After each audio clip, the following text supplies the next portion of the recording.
Good morning or afternoon, depending upon your time zone. My name is Lee Tynes. I'm the Medical Director for Mental and Behavioral Health at Our Lady of the Lake Hospital in Baton Rouge, Louisiana. It gives me great pleasure to present to you today the 2020 Annual Academy Awards. Let's get started by welcoming our new 2020 Academy Fellows. Fellowship is awarded to members certified in CL Psychiatry or who have completed a combined residency and who have made exemplary contributions to the field and to our Academy. This year's new fellows are Orna Alpert, Elizabeth Davis, David Diaz, Carlos Fernandez Robles,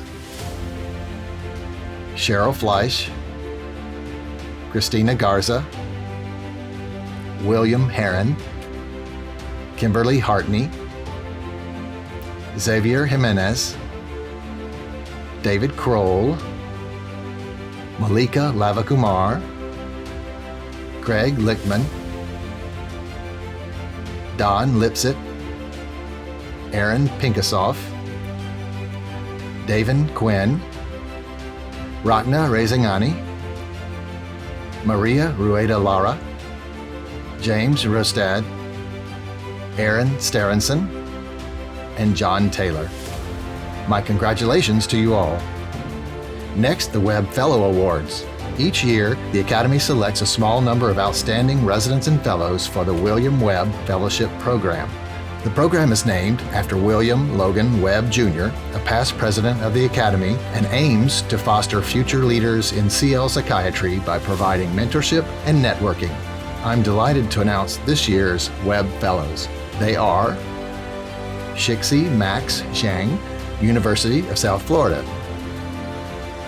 Gustavo Costa Medeiros, University of Maryland; Maria Catherine Prom, Massachusetts General Hospital; Jordan Rosen, the Brigham and Women's Hospital; Adrian Taylor, also from the Brigham and Women's Hospital; and Samantha Zweibel, University of Pennsylvania. Congratulations to the 2020 Webb Fellows. Next, the Academy's Visiting Professorship Program. This program aims to promote the understanding and practice of CL Psychiatry by funding institutions to host an educational visit by an accomplished ACLP member. This year's successful institutions and their visiting professors are University of Texas Rio Grande Valley School of Medicine, hosting Rebecca Weintraub Brendel; Stanford University, hosting Mark Oldham; University of Illinois at Chicago, hosting Joji Suzuki; and the Donald and Barbara Zucker School of Medicine at Hofstra Northwell, hosting Terry Robinowitz. The next awards relate to papers published in our journal, Psychosomatics. The Dorfman Journal Paper Awards, named after our journal's founding editor, Dr. Wilfred Dorfman, are awarded for the best articles published this year.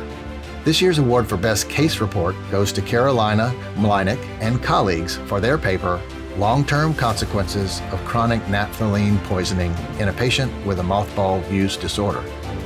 The award for Best Original Research Paper goes to Shelzad Niazi and colleagues for their paper, Feasibility Study of Three-Phase Implementation of International Consortium for Health Outcomes Measurement Depression and Anxiety Standard Set in an Outpatient Consultation-Liaison Psychiatry Practice.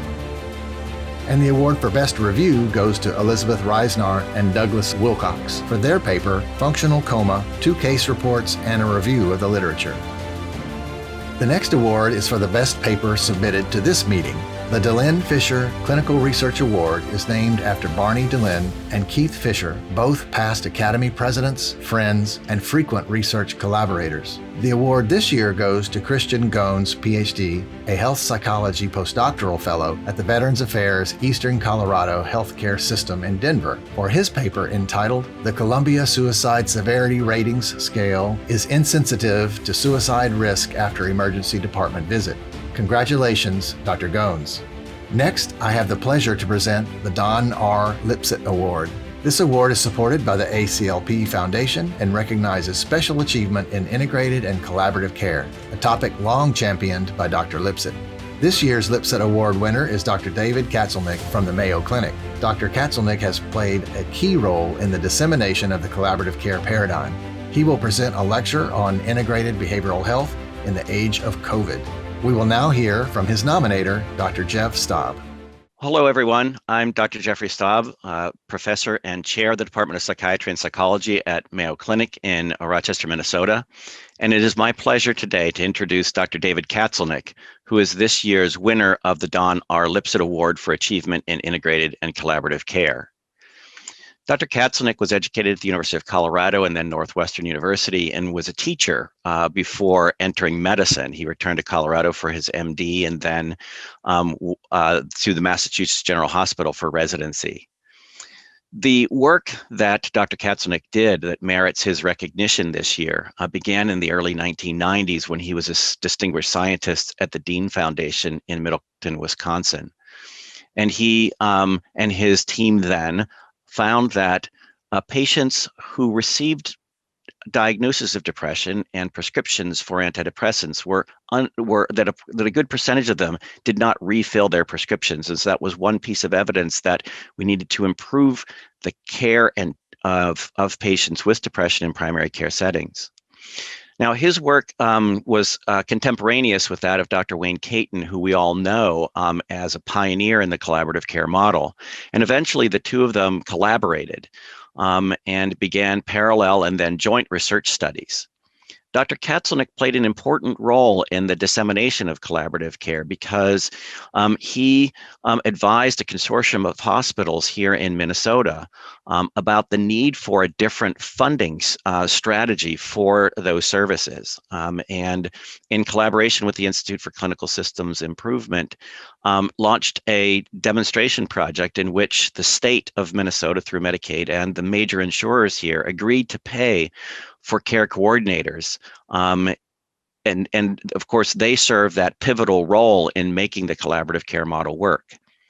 So Dr. Katzelnick then moved here to Mayo Clinic, where he launched that pilot project, that demonstration project, and was successful in doing that. So successful, in fact, that they were able to extend from depression to anxiety disorders and then from treating adults to treating children.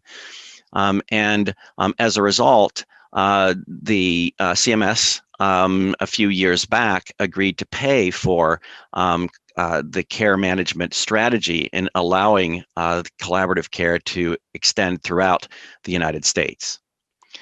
So in short, Dr. Katzelnick's work, first parallel to Dr. Caton and then in collaboration with Dr. Caton, made the collaborative care model, which was such a success in research settings at the University of Washington, into a real-world process that now is disseminated throughout the country. So that background and Dr. Katzelnick's ability to bring depression care, bring anxiety care to the front lines of medicine is the basis for his recognition this year with the Lipset Award. And it is an absolute pleasure to have nominated him and to see him receive this recognition from the Academy.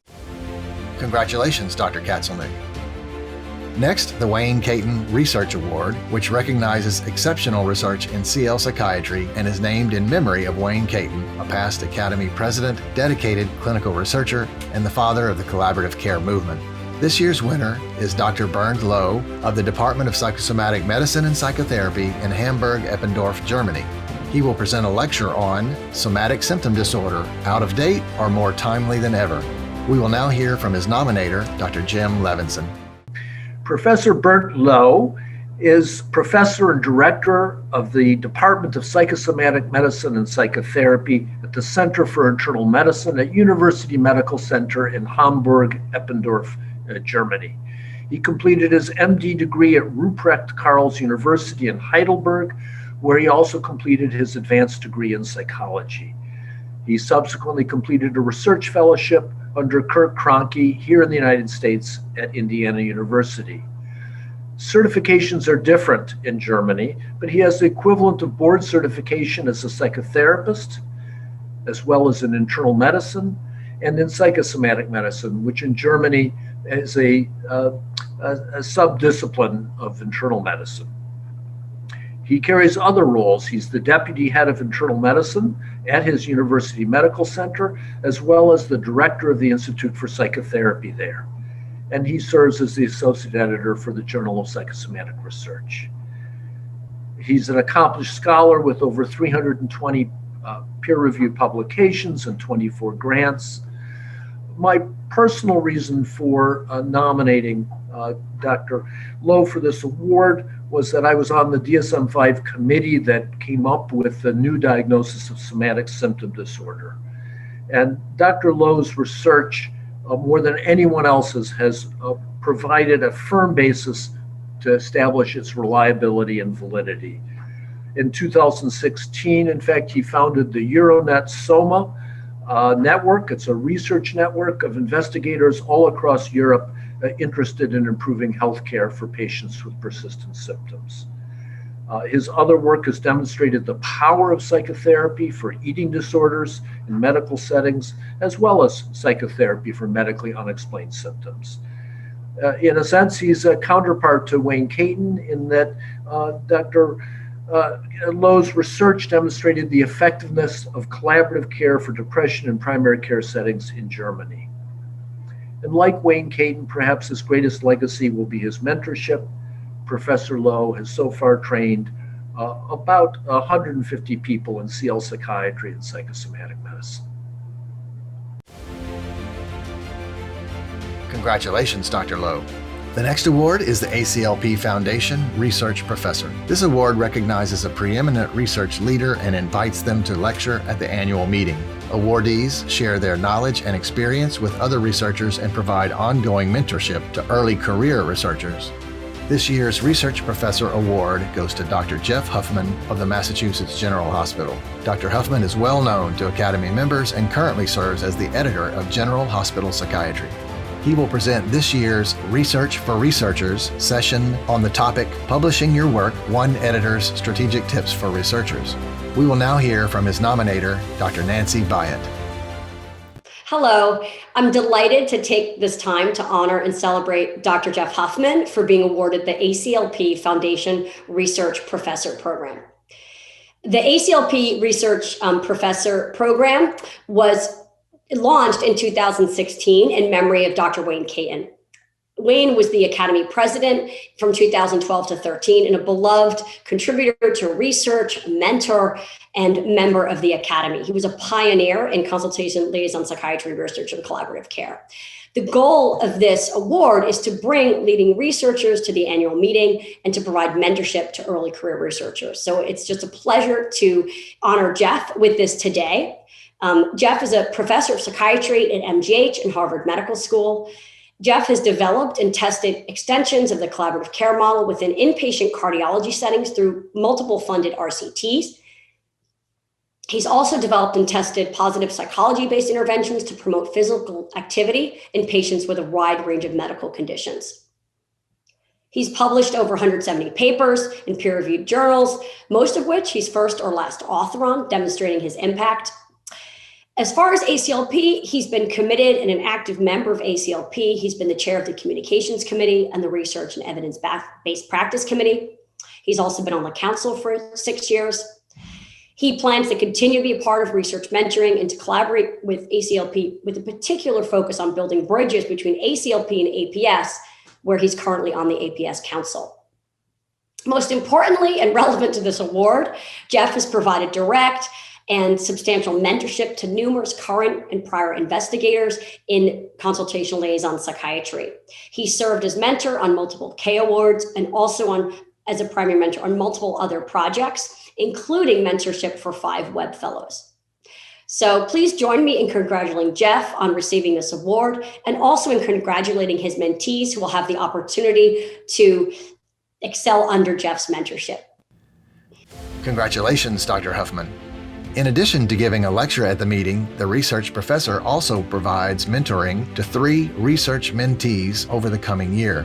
This year's Research Mentee Award winners are Jennifer Cruz of UCLA, Zev Nakamura of the University of North Carolina at Chapel Hill, and Kamalika Roy of Oregon Health and Science University, Portland, Oregon.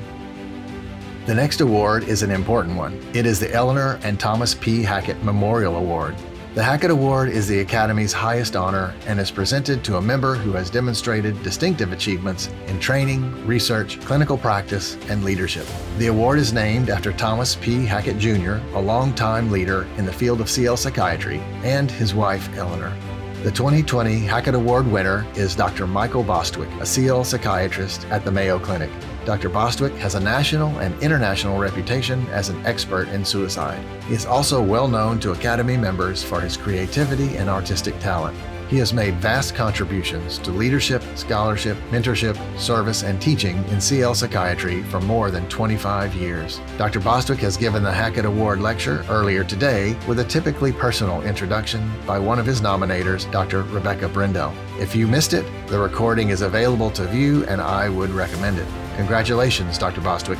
Finally, I am especially delighted to honor Dr. Ted Stern in this year's awards. Dr. Stern receives the Distinguished Service Award, a special award for people who have given truly extraordinary service to our Academy. Dr. Stern is a long-standing Academy member, including a year as president in 2003, and is also a CL psychiatrist at the Massachusetts General Hospital.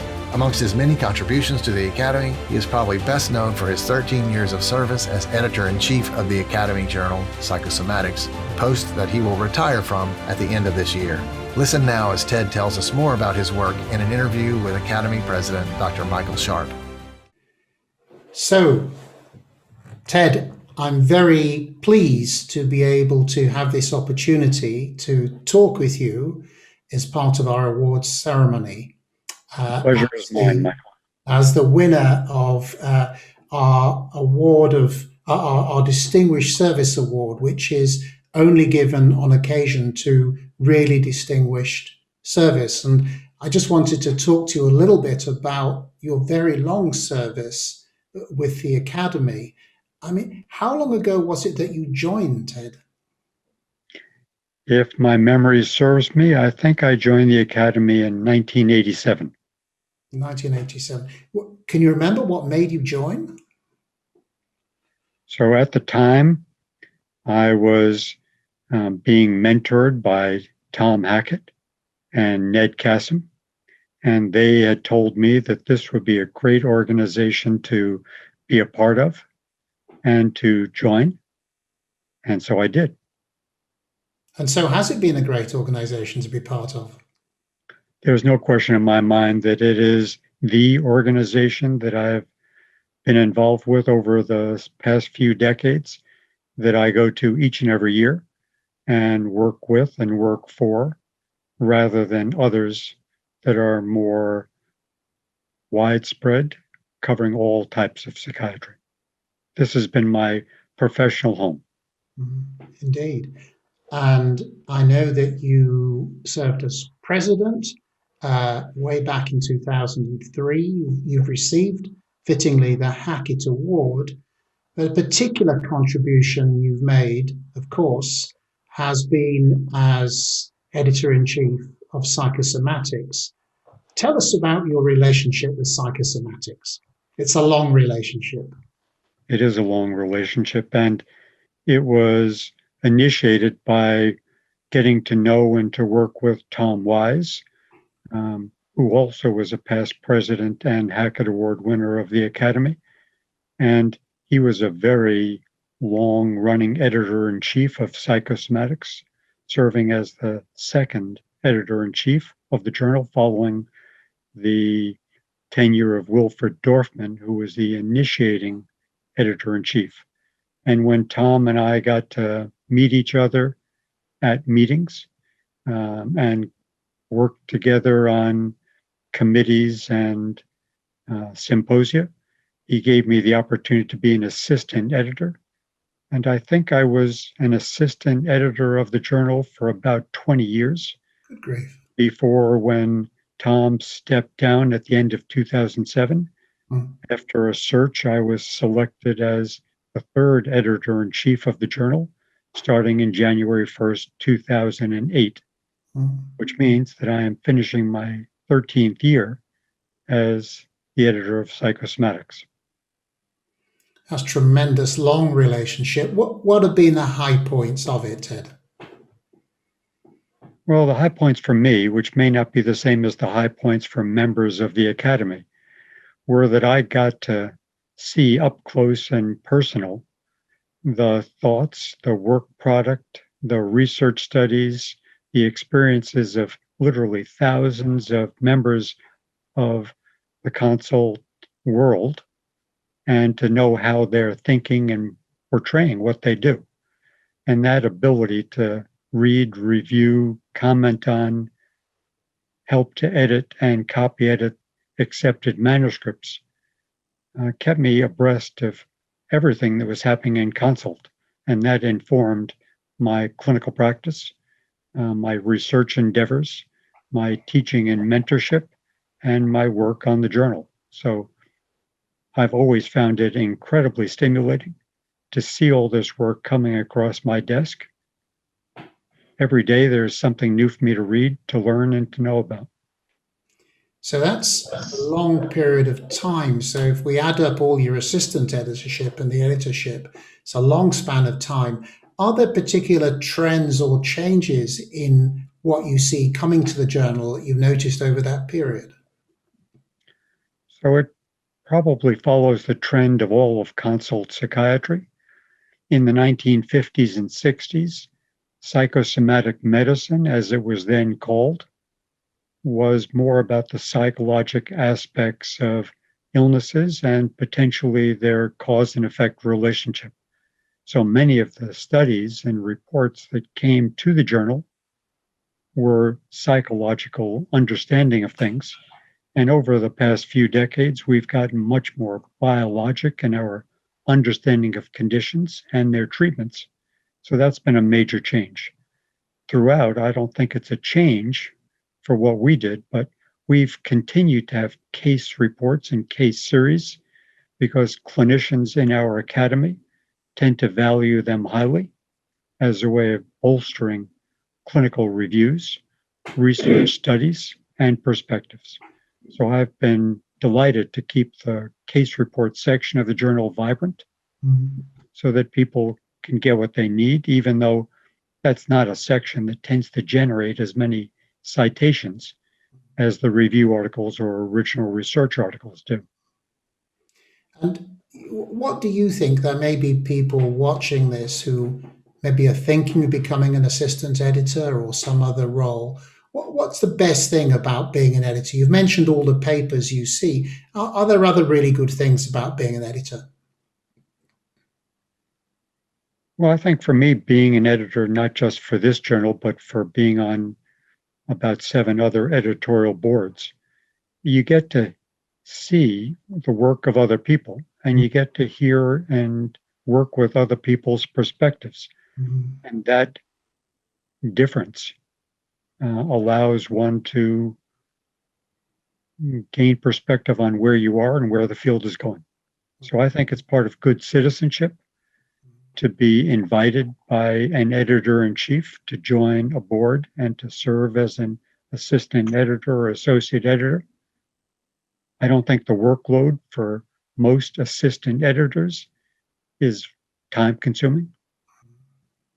Very few of our assistant or associate editors over the years have ever averaged more than 1 review per month, which is very different than the way I've viewed my role as editor-in-chief, where I've always reviewed every submission to the journal and made a decision about whether it goes back directly to the writers or whether it goes out for review to our wonderful band of reviewers from the Academy and outside the Academy. So that's a very large contribution. What are you going to do with this spare time you have from, I know you've played it down, Ted, I know you spend a long time very carefully editing those journal submissions. What are you going to do with that spare time? Well, even though the position was intended to be a 1-day-a-week position, and even though I think of myself as being very efficient, it's taking me at least 2 days a week to do the job of editor-in-chief of psychosomatics. For example, this year, where submissions have increased during the COVID pandemic, we've already received about 550 new manuscript submissions. And then if you add more than 100 revisions, we're approaching 700 submissions, and we still have several more months to go in this calendar year. After all the submissions are reviewed, I review all the revised submissions and compare that with the comments from the editors to see whether they've done due diligence. And after a manuscript has been accepted, I then copy edit all the accepted manuscripts and proof the revised page proofs to try to eliminate the errors that come from everybody's work. So I think I do more in that regard than most editors for journals do, but it's part of my sense that I want it to be right. Yes. For the editors, for the writers, and for the readers. So I think that great diligence is notable and greatly appreciated by all. In January next year, you will be relieved of this task that you've carried for so many years. And that 2 days a week, what are you going to do with it, Ted? Is it golf? What is it? Do you know? Well, retiring from everything that I do. I'm still going to keep working at the Mass General Hospital as I've been doing for the last 45 years. But over the last 2 years, there are 2 writing and editing projects that I've gotten more and more interested in, and that is the creation of 2 book series, one called the Facing series, which is a book series for patients and their families to try to educate people around the world, not just consult psychiatrists or internists. Yeah. So we've done about 20 of those books in the last 2 years, like Facing Heart Disease and Facing Diabetes and Facing Overweight and Obesity and Facing Immunotherapy and Facing Transplantation and Facing Lupus, Scleroderma, Osteoporosis, Rheumatoid Arthritis, Eczema, Acne, Vitiligo, burns and scars, as well as serious mental illness and a handful of others.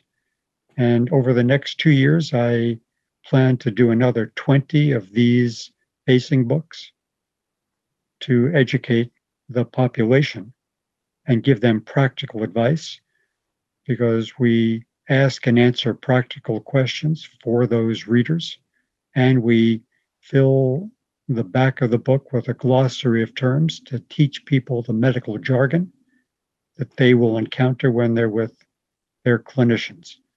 And I think they're informative, readable, accessible, and I think it's a worthy venture. The other book series that I'm going to be working on is the book series called Learning About.